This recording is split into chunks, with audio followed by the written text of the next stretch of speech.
Welcome along. Today, we're going to talk about a bill that lands on almost every doormat in the country, council tax. For most of us, it's just one of those things we have to pay, right? But what if I told you there are hidden savings, discounts, and even complete exemptions that you might be entitled to but just don't know about? Well, we're going to be walking through a guide put together by the expert tax advisors at My Tax Accountant to help you find those potential savings. And trust me, some of them are absolutely massive. Right, let's just start with this. Let that sink in for a moment. Over £7,000 back and no more council tax to pay? Ever? This isn't some made-up number, it's a real quote from someone whose family went through the process. It just goes to show what can happen when you find out you've been overpaying for years without even realizing it. It completely changes the game. Now, before we get into the nitty-gritty, you should know where all this is coming from. Everything we're about to cover has been put together by the fantastic team at My Tax Accountant. They're one of the UK's most trusted accounting firms, and they've built this guide specifically to help people like you and me make sense of a pretty confusing system. Okay, so here's our roadmap. First, we'll look at the big problem with council tax itself. Then we'll get into why you might be overpaying. After that, the good stuff, your guide to personal discounts, exemptions, and support. And finally, the big one, how to challenge your property's band. So let's start at the beginning. Council tax is without a doubt a huge expense for pretty much every household. It pays for all those essential local services we rely on. But here's the issue. The system it's built on is, frankly, full of mistakes. This means that hundreds of thousands of us could be in the wrong band and paying way more than we should be. It's a perfectly reasonable question, isn't it? How can a formal tax system have so many mistakes? Well, the answer goes way back to how the whole thing was set up in the first place. You'll definitely want to hear this part. It explains so much. There it is, 1991. For every single property in England and Scotland, your council tax bill today is based on a valuation made all the way back then.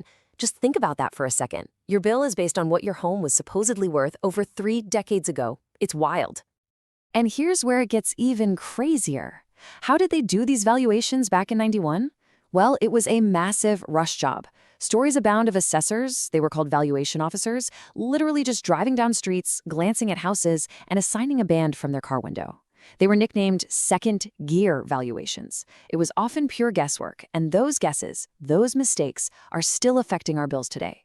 For Wales, things were updated in 2003, but errors can still easily be found. Okay, so that's the slightly shocking history. Now let's get into what you can actually do about it. The first and often the easiest place to find savings is with discounts based on your personal circumstances. This is an area that catches a lot of people out. So there are 3 really big discounts to know about. The single-person discount is the one most people have heard of. If you're the only adult in the home, you get 25% off. Simple. But it's the other 2, the severely mentally impaired or SMI discount and the disabled band reduction, that are so often missed and can save you thousands. Let's really focus on this SMI discount because it is so important and so underclaimed. To qualify, a person has to meet both of these conditions. They need a doctor to certify that they have a condition that causes severe mental impairment, and they need to be receiving a qualifying benefit. If they meet both, they are completely disregarded for council tax. So if they live with one other adult, that household gets the 25% single-person discount. And if they live alone, the bill is cut to 0. Nothing to pay. And here's the real kicker. A successful claim can be backdated, often for years. We've heard of cases where families have received enormous, life-altering refunds.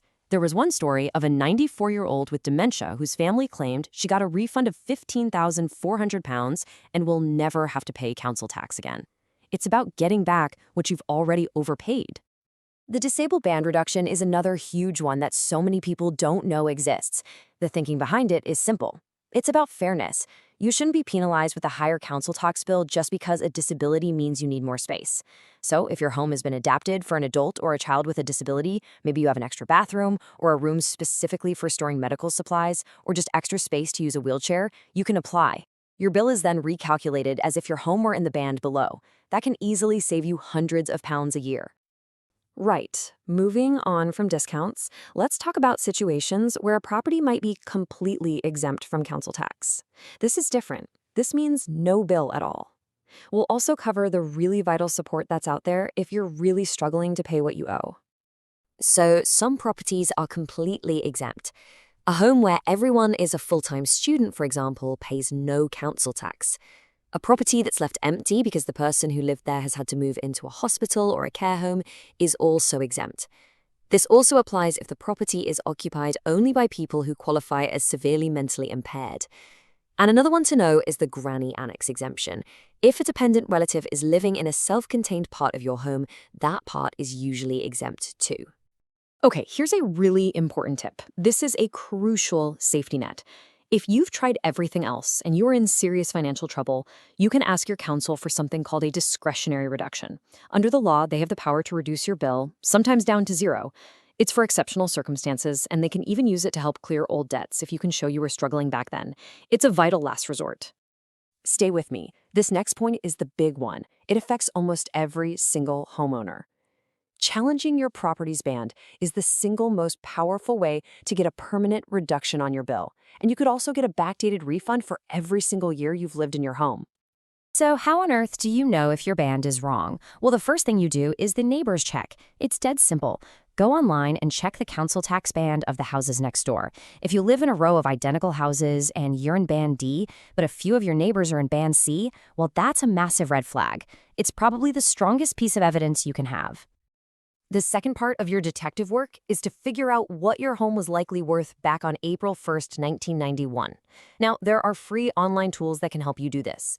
If you find that the estimated 1991 value puts your property into a lower band than you're currently in, that's your second piece of key evidence. Put that together with the neighbors check, and you've got a very strong case. So once you've got your evidence together, the official process is actually quite straightforward. And best of all, it's totally free to do. You contact the Valuation Office Agency, or VOA, and submit your evidence as a proposal. Then you wait for them to review it.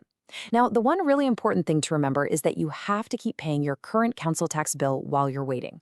But if you win, you get a new, lower bill from then on and a lovely refund for all the years you overpaid. Right. A very, very important word of warning here. This is not a one-way street. When you ask for a review, they reassess your property from scratch.